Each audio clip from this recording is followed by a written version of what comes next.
सभी साथियों को जय जोहार। आज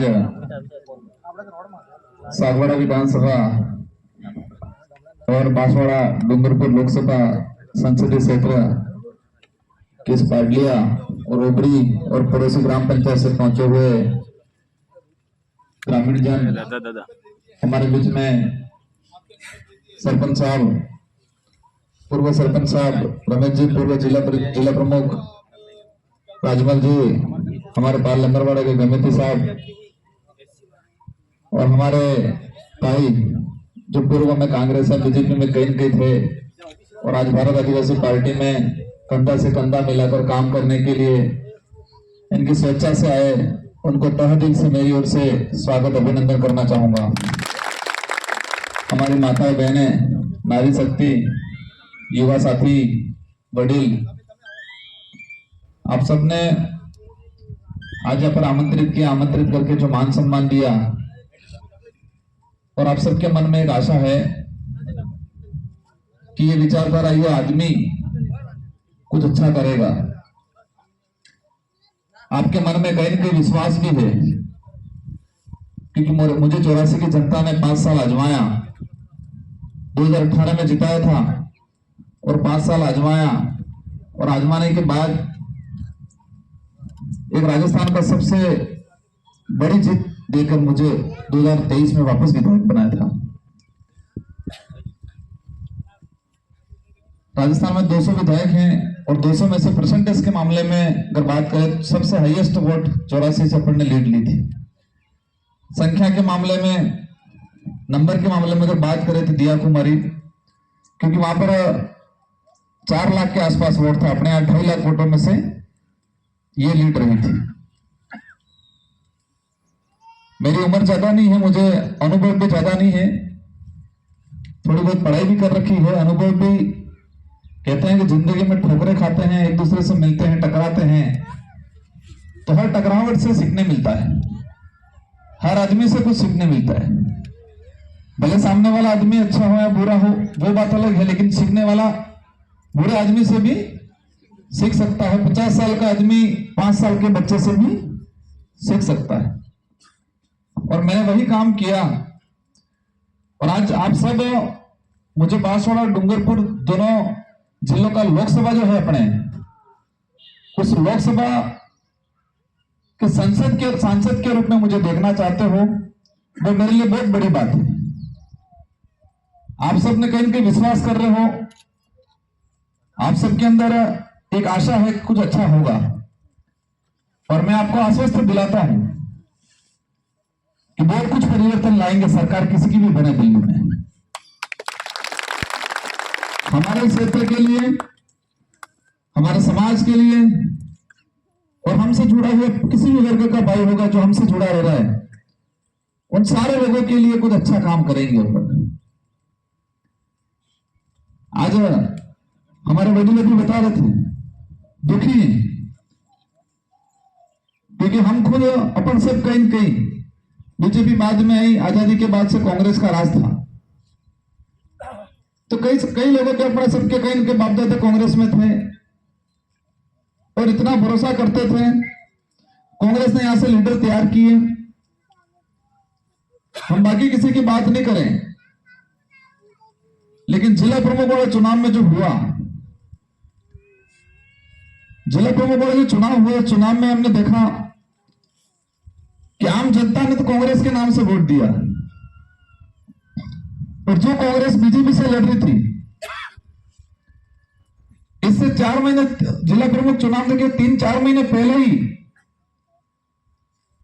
बीजेपी ने राजस्थान की सरकार गिराने का काम किया। राजस्थान ने कांग्रेस की सरकार को गिराने का काम किया, और उस दौरान कांग्रेस के भी कई विधायक मंत्री भाग गए। बीजेपी वाले पैसा देते थे, हमारे भाई कई को आमचा, लेकिन हमने महसूस किया कि जो जनता ने चुन के भेजी है सरकार, और हमको ये पता है बीजेपी सरकार गिरा के क्या करती है, लोगों का खून चूसती है, तो हम लोगों ने उनके साथ रहे। ये बात अलग है कि आरोप लगाते हैं। हमने हमारे विधानसभा क्षेत्र में और जो नेता आज कांग्रेस से बीजेपी में चला गया, उसी नेता ने जो काकरीडुंगरी में धांधली करवाई थी, कोई नहीं जानता है। शुरुआत में इन्हीं बागीदोरा आसपास के लोगों को भी उन्होंने जो भेजे थे उनको सड़क पे उतारा, और इसके बाद धांधली हुई थी। 63 मुकदमा हो गए थे टोटल। इन मुकदमा से 43 मुकदमे हमने वापस विड्रॉल करवाए। आज भले ये लोग कुछ भी कहते होंगे, हम भी आरोप लगा रहे थे, पैसे भी बीजेपी वाले दे रहे थे, उनके कांग्रेस के कई नेता भाग गए और आज ये खुद भाग गए, क्योंकि हमें पता है कि समाज, इस क्षेत्र की जनता हम पे विश्वास कर रही है, और हम एक बार दो बार यहाँ राजनीति करने के लिए नहीं, कहीं न कहीं समाज के लिए, इस क्षेत्र के विकास को लेके आगे बढ़ना चाहते हैं। मैं भी पिछली बार था मार्फे के ऑफर ऑब्जेक्ट, आप आ जाओ कैबिनेट में सम्मिलित हो जाते हैं, कांग्रेस में आ जाओ। अभी भी विधायक बन के गए, कई लोग कहते थे इधर आ जाओ, इधर आ जाओ, लेकिन मुझे पता है मैं चले जाऊंगा तो मेरा भला हो जाए, लेकिन मेरा समाज का भला, इस क्षेत्र की जनता का भला नहीं होगा। और इस क्षेत्र की जनता हर बार ठगी महसूस करती है,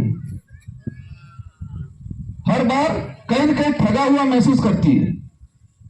महेंद्रजीत मालवीय के बारे में बात करें तो इस आदमी को बाढ़पन से लगा के अगर इस लेवल तक लाया तो कहीं न कहीं समाज का योगदान था और पार्टी का योगदान था, दो जगह का योगदान था। एक तो समाज का योगदान था क्योंकि समाज ने उनको साथ दिया, और आदिवासी समाज का सर्टिफिकेट लगता था, इसलिए वो बने। अगर आदिवासी ने सर्टिफिकेट नहीं लगते हो तो जाता भी कहीं खान में बाधा करता जाता है। लेकिन जिस समाज का सर्टिफिकेट लगा के, जिस समाज ने उनको तवज्जो दी, समाज के भी नहीं हुए, क्योंकि उन्होंने 2 से 3 बार आरक्षण बेचने का काम किया, और हम चिल्ला चिल्ला के बोले 2013 की अधिसूचना हमारे क्षेत्र, हमारी जनता के लिए काला कानून है। लेकिन समस्या ये अपने वाला जो बहुत बड़ा लोहा है, खबर नहीं पड़ती कि आंकड़ा समझ में आ जाए। नहीं, आदमी विरोध कर दे करे, आंकड़ा समझ में आवे तो विरोध है। रिएक्शन हो ही नहीं पाए, क्योंकि हमको बेचारे बोली वाली जनता को आंकड़ा समझ में आया ही नहीं, उल्टा कह दिया ऐसा है वैसा है। तो जिस समाज में पैदा हुए, जिस समाज का सर्टिफिकेट लगाए, उस समाज के नहीं हुए, उस समाज के साथ धोखा किया। चलो समाज के साथ किया, लेकिन जिस पार्टी में खले पीले बढ़े, लेकिन उस पार्टी को 2 महीने पहले कहने लग गए। पहले तो कह रहे थे बीजेपी गाली दे रहे थे, आज फिर एक वीडियो बनाने क्यों हम जो कहीं कि बीजेपी ने भाजपा में फुलाम गुट आलो थे, मरी जवाना करता था जो कहीं खुद 2-3 महीने पहले भूल जाएंगे। और आज कहीं भाजपा बहुत बढ़िया पार्टी है, मोदी के विजन से प्रभावित होकर गया, मैं भाजपा है तो विकास करेगी, इस तरह से बातें बोल रहे हैं। इनको लेके अपना ज्यादा चर्चा करना, अपना समय व्यर्थ करना, ये भी बात है, जनता समझ चुकी है। एक ही बात मन में रखना है कि जो व्यक्ति खुद ने परिवार, खुद का समाज का नहीं हुआ, इस पार्टी में नहीं रहा, वो किसी का नहीं हो सकता है। और आज जिस तरह से भाजपा के लोग, एक बात मुझे याद आ गई, रमेश जी ने कहा कि हमारे यहाँ सरपंच, प्रधान, ये सब हमारे बढ़ते हैं, और उस बात को लेकर भाजपा के लोग माहौल बनाते पूरे इलाके में हो गए कि आरक्षण तो बेरोसी शेखावत की सरकार आप जी ना आयु हो गए। बेरोसी शेखावत की सरकार आई 1995 में, आरक्षण तारे आई ते तमें सरपंच ने वार पण दौरान कही ये मुश्किल से पसंद यार, ऐसे बोलते हैं ये लोग, भाजपा के लोग ऐसा बोल के। और हमारी जनता को बेचारे को ज्यादा जानकारी है नहीं इस बारे में। तो संविधान 1995 में लागू था, अभी तो 1950 में, 1950 में। और आज हमको जो प्रमाण पत्र मिल रहा है वो शेड्यूल 5 के हिसाब से मिल रहा है, 5वीं अनुसूची के अनुरूप। ये बात अलग है, हम 5वीं अनुसूची कह रहे थे, वो 5वीं पास इनके 5वीं अनुसूची का जो प्रावधान था 1935 के अधिनियम में था, और 1950 का जो संविधान लागू हुआ उसमें इसको लिया गया। और इससे पहले कांग्रेस की रही हो केंद्र में या भाजपा की रही हो सरकारें, लेकिन ध्यान नहीं दिया। और 1993 के आसपास शायद सुप्रीम कोर्ट में एक याचिका दायर की कि 5वीं अनुसूची का प्रावधान लागू था जी, राजनीतिक में वहां पर रिजर्वेशन कहीं क्यों नहीं है, क्योंकि 1995 से पहले अपने सरपंच नहीं बनते थे, कोई भी बन जाता तुम। तो 1995 में 100% सरपंच, प्रधान, विधायक जो रिजर्वेशन जो प्रावधान हुआ, क्योंकि उस समय तत्कालीन मुख्यमंत्री थे भरोसे शेखावत, बीजेपी की सरकार थी, इसलिए कह रहे हैं हमने किया। लेकिन वास्तविक कहानी है कि सुप्रीम कोर्ट में याचिका दायर की थी, नॉर्थ ईस्ट का कोई आदमी था उसने, और सुप्रीम कोर्ट ने डंडा किया कि आजादी के बाद संविधान लागू हुआ तब से लगा कि आज तक आप लोगों ने 5वीं अनुसूची के तहत शासन में रिजर्वेशन क्यों नहीं लागू किया। और 1995 में पूरे देश के जितने राज्य हैं 5वीं अनुसूची वाले 10 राज्य हैं, 10 राज्यों को डायरेक्शन दिया सुप्रीम कोर्ट ने कि तुमको शेड्यूल एरिया के अंदर, शासन के अंदर 100% रिजर्वेशन का प्रावधान करो, क्योंकि संविधान में यह लिखा हुआ है। तो इसमें भाजपा की सरकार थी, नहीं मानते हुए मन मारी नहीं, क्योंकि सुप्रीम कोर्ट ने डायरेक्शन दिया था। किसने दिया था? सुप्रीम कोर्ट ने। भाजपा ने लागू नहीं किया है, क्योंकि एक हमारे नेताओं को पट्टी पड़ा रखी कि तुम ऐसा बोलो ताकि आदिवासी तुम्हारे साथ आएगा, इससे तुम्हारे साथ आएगा, दूसरा तुम्हारे साथ आएगा। तो ये प्रावधान सुप्रीम कोर्ट की वजह से हुआ, और सुप्रीम कोर्ट में अगर वो आदमी नहीं जाता, नॉर्थ ईस्ट का आदमी था, तो हो सकता नहीं पॉसिबल हो पाता। और सुप्रीम कोर्ट ने भी इसलिए डायरेक्शन दिया कि संविधान में था। किसमें था? संविधान में। और संविधान में नहीं होता, सुप्रीम कोर्ट भी डायरेक्शन नहीं देता। और संविधान में भी इसलिए था कि हमारे बाप दादों ने अंग्रेजों से जोरदार तरीके से लड़ाई लड़ी थी, सेपरेट स्टेट, सेपरेट एरिया मांगा था उस समय। तो अंग्रेजों को भी लगा कि ये लोग हैं, वो ट्राइबल हैं, इनको रिजर्वेशन मिलना चाहिए।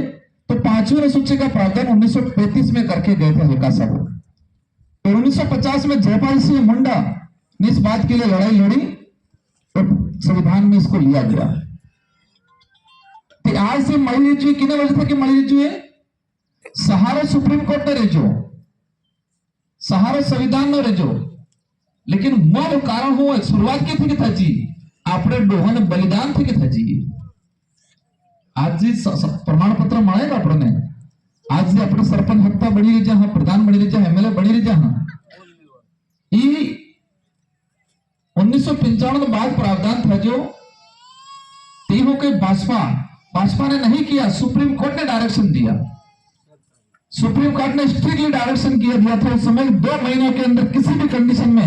और उस समय भाजपा की सरकार थी, उन्होंने बहुत लेट किया और सुप्रीम कोर्ट ने उनको नोटिस जारी किया, तलब किया था। इसके बाद उन्होंने लागू मजबूरन किया, करना पड़ा उनको सुप्रीम कोर्ट की वजह से। और सुप्रीम कोर्ट ने इसलिए किया कि संविधान में था, और संविधान में इसलिए था कि हमारे डोकरों ने बलिदान दिया। तो मूल्य हो के अर्जा पड़ी, अपने डोहा ने लड़ाई थी की, अपने डोहा ने बलिदान की वजह से आज अपन सुरक्षित है। तो हमको भी ऐसा कुछ करके जाना है कि आने वाली पीढ़ी सुरक्षित रहे। बाकी तात्काल के लिए अपने भी जीवन ना पेट भरवा बल्ले तो कुछ नहीं होना है। बातें बहुत सारी हैं, करेंगे तरीके से, यहां करने वाले यहां करेंगे, और संसद में करने वाली होगी बात दिल्ली जाके करेंगे। ठीक है, आप सबका दिल से सहयोग चाहिए। और मैं आपको आश्वस्त करता हूं कोई भी मुसीबत आएगी भविष्य में, लेकिन जनता की भावना के खिलाफ कोई काम नहीं करेंगे। मैं जनता के प्रति उत्तरदायित्व हूं, मैं आप जनता के प्रति वफादार हूं, मैं हाईकमान या उनके प्रति वफादार या जवाबदेही नहीं हूं। इसलिए आपको निश्चित रहना नहीं, ये लड़ाई सिर्फ सांसद या विधायक बनने की लड़ाई नहीं है, ये लड़ाई संविधान की मूल भावना को धरातल पे लागू करने की। हमारे क्षेत्र में डेवलप विकास हो, हमारे बच्चे पढ़े लिखे अधिकारी बने, ये लड़ाई है। मैं आज भाजपा ने क्या कर रखा है, और अन्य समाज के साथी जो आए उनको कहना चाह रहा हूं कि महेंद्र जी मालिनी जिस समाज में पैदा हुआ उस समाज का नहीं हुआ, जिस पार्टी में फला बुरा उनका नहीं हुआ, और हमारे अन्य समाज के भाइयों के जाके कह रहे तुम चिंता, तुम्हारा साथ मैं दूंगा। भाई तुम जिस समाज में नहीं हो, उनका नहीं हुआ तो उनका कैसे हो पाओगे? हम हर वर्ग के व्यक्ति को कह रहे हैं कि हम हर किसी का स्वागत करते हैं, हम किसी के साथ अन्याय नहीं करेंगे। और आदिवासी भी ऐसी कौम है कि आज तक किसी का शोषण नहीं किया है। आपने खुद उदाहरण जो एक पूरे गांव हरियाणा में 500 गैर आदिवासी नहीं, और एक कलार समाज का या किसी एक समाज का आदमी एक घर बना के रहता है, तो हमें सुरक्षा करे, परेशान कोने करे? अपने बाप दादा हमारे वर्धापैकी बामण आता पाडली પેલો ઉગડી ગયા બોલે તો કેજ્યુઅલ તમે આગળ ક્યાં હતા તમે 20 રહી જાઓ जगह એની સુરક્ષા की थी। और ये बात अलग है आज वो गलत सोचता होगा कोई साथी, लेकिन हमारे बाप दादा ने किसी का शोषण किसी भी समाज का साथ अत्याचार नहीं किया है, उल्टा सुरक्षा किया है, उल्टा सहयोग किया है। तो हम अन्य समाज के साथियों को भी कह रहा हूं कि जो मानवता में विश्वास करता है उन सबको हम साथ लेके चलना चाहेंगे, हम किसी के साथ गलत नहीं करेंगे। इन्हीं शब्दों के साथ आप सबसे अनुरोध है 3 तारीख की अपने नामांकन है और नामांकन में सब आपको है और 26 तारीख की अपने वोट ही सटला अपना हगो वाला ही रिश्तेदारी ही इन सबको कहना है। जो भाई कांग्रेस में है बीजेपी में है उसको भी कहना है कि ये चुनाव बीजेपी कांग्रेस का नहीं है, ये चुनाव हमारे क्षेत्र की पहचान बनाने का चुनाव है। किसकी? हमारे क्षेत्र की पहचान बनाने का चुनाव है, क्योंकि अपने इलाका की पहचान के लिए दिल्ली जयपुर एमोस आदिवासी इलाकों बकवाड़ इलाकों के ओके बकवाड़ इलाका और अपने 5-10 साल पहले अभी परिवर्तन हुआ है। 2018 से पहले हम जयपुर जाते हैं या महानगर जाते हैं, उदयपुर से उधर भी जाते हैं, तो अगर हमारे यहाँ का बच्चा उधर जाता है और पूछता है वो वाले पूछते कहां से हो, तो हमारे आगे लड़के पूछते हम घर कहते हम डूंगरपुर बांसवाड़ा के, तो पहला हम कहते ओ डूंगरपुर बांसवाड़ा के, मतलब भीड़ भावना से। आज से कि 5 साल पहले हमारा बच्चा उधर जाता पूछता कोई और हमारे बच्चे कहते डूंगरपुर बांसवाड़ा के, तो पहला हम कहते ओ डूंगरपुर ना, मतलब तुम्हें गरीब कौन सा बकवाड़ी लगा। और आज परिवर्तन आया है, आज आगे जाके उधर कहेंगे कहां से, तो डूंगरपुर, और क्या बात की डूंगरपुर बांसवाड़ा की, ओ इनके तो आज क्या बात की डूंगरपुर बांसवाड़ा के। ये परिवर्तन आया है। कई बच्चे ऐसे मेरे संपर्क में तो बीएड करने जाते हैं, पहले सेटिंग में हजार लुटता है, कम करना डूंगरपुर में दाना कम कर दी थोड़ा, ये 25,000 मांगता है तो बार 5-10 में करी थी। ये परिवर्तन आया है और अभी वक्त है पहचान बनाने का, क्योंकि अभी क्या है हमारे इतिहास में लिखा हुआ आदिवासी किसी कभी बिका नहीं, आदिवासी कभी डरा नहीं। और यही बात वृंदावन जो कांग्रेस के नेता आगे कह गए कि आदिवासी अंग्रेजों से नहीं डरा, लेकिन आदिवासी का एक नेता ईडी के डर से भाग गया। तो उनको भी मैंने मैसेज करवाया है कि आप सही बोले हो, लेकिन नेता डर के भाग गया हो, लेकिन हमारे लोग डरने वाले नहीं है। और ये वापस एहसास कराएंगे कि आदिवासी अंग्रेजों से भी नहीं डरा था, मुगलों से भी नहीं डरा था, और ईडी से भी डरने वाला या भाजपा से भी डरने वाला नहीं, क्योंकि भाजपा तानाशाही बना रही है। तो ये आदिवासी अंग्रेजों से नहीं डरा, भाजपा से डरने वाला है। इसलिए अपन को मजबूती के साथ रहना है। ये कांग्रेस या बीजेपी या बीएपी का चुनाव ऐसा नहीं है। ये विचारधारा आज है, ये विचारधारा मजबूती से भाजपा से लड़ रही है और लड़ना है, क्योंकि भाजपा देश का संविधान बदलने की बात कर रही है। भाजपा बेरोजगारी की बात नहीं कर रही है, भाजपा शिक्षा की बात नहीं कर रही है, भाजपा हॉस्पिटल में स्थिति खराब पड़ी वहां की बात नहीं कर रही है। ये लोग सिर्फ धर्म की बात कर रहे हैं। किसकी बात करते हैं? दो धर्म की। और उनके मोदी है तो मुमकिन है, हम मुमकिन है भाई। हमारे स्कूल में स्टाफ नहीं है, हॉस्पिटल में डॉक्टर नहीं है, हमको आरक्षण नहीं मिल रहा है, रोजगार नौकरियां नहीं मिल रही, नौकरियां तुम प्राइवेटीकरण करके खत्म कर रहे हो। इसलिए हमको बातें बहुत सारी है, समय और आगे भी निकलना है। मेरी सारी माताओं बहनों से, वडीलों से और जितने भी सीनियर साथी हैं, हमारे वरिष्ठ जन हैं, आप सबका आशीर्वाद रहे, साथ सहयोग रहे। और आपका जो अनुभव है, राजनीतिक अनुभव, वोट को किस तरह से कन्वर्ट करना, इस अनुभव का सारा फायदा मिलना चाहिए। और हम आपकी भावना के अनुरूप आगे काम करेंगे, सब मिलकर काम करेंगे। इन्हीं शब्दों के साथ धन्यवाद, आभार, जुड़ाव। बहुत बहुत धन्यवाद।